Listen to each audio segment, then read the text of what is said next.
From El Zonte Beach to Manhattan. This is the story of how I got one big deal in the beach. Thank you to this board.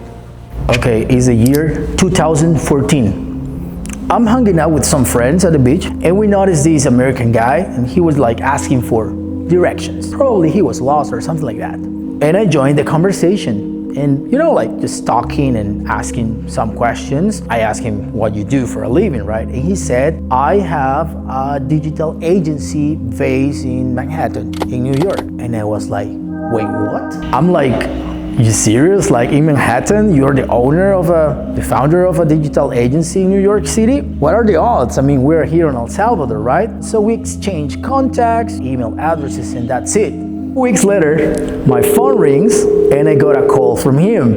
And he said, Luis, hey, why don't you come here to Manhattan? And we discuss doing business together. So all of a sudden, I'm booking a flight to New York City in Manhattan. But now I want you to understand this. I grew up in El Salvador, the smallest country in the entire continent. My only reference to Manhattan, to New York City, was the movies. It's my first experience in New York, and my first impression was chaos. It was like a huge line of 60 people trying to get into a taxi, and the taxi driver was a Chinese man I couldn't even understand because of the heavy accent. And by then, remember, this is 2014, Uber wasn't a thing yet. I mean, I didn't even know that it existed, so it was very, very complicated to get, but somehow we figured it out and I end up getting this taxi and made it to the office. And I'm sitting there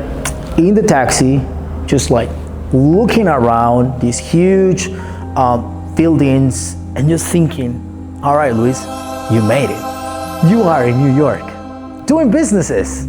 All right, I definitely felt I had made it. Luis, let's do this. I went into the elevator, going up to the 6th floor. Beautiful office. I remember it was like 3 blocks away from Google offices in Chelsea, Manhattan. It was incredible.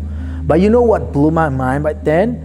They treated me like an old friend. It was incredible. We had meetings, we discussed about projects, we discussed about the brands, these are huge companies based in the United States. It was amazing. And I told them the truth. We weren't a big company, but we were solid. We were a disciplined team and we were hungry, to make these deals happen. And I think they felt that because after the meetings, it was incredible. We went out to different restaurants. They took me to a French restaurant. We went to an Italian restaurant. And I remember the CEO pulled out his phone and uses this app and a car is coming. That was my first interaction with Uber. And I remember I thought, this thing will never make it in Latin America.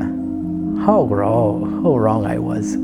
And eventually, we closed a deal. I got a deal with this company based in Manhattan, and it's very meaningful because by then, and because of that deal, we opened our first physical office here in El Salvador. But here is what I never forget, and it all started with a simple conversation. No business pitch, no fancy presentation, just curiosity. You never know who you are talking to.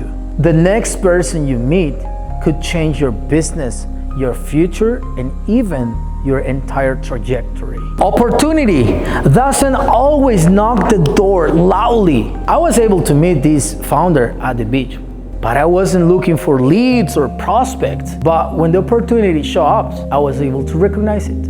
You just have to be the type of person who recognizes opportunities and never take for granted small beginnings. I mean, start that conversation and maybe your next big deal is just around the corner. Maybe at the beach while you are surfing.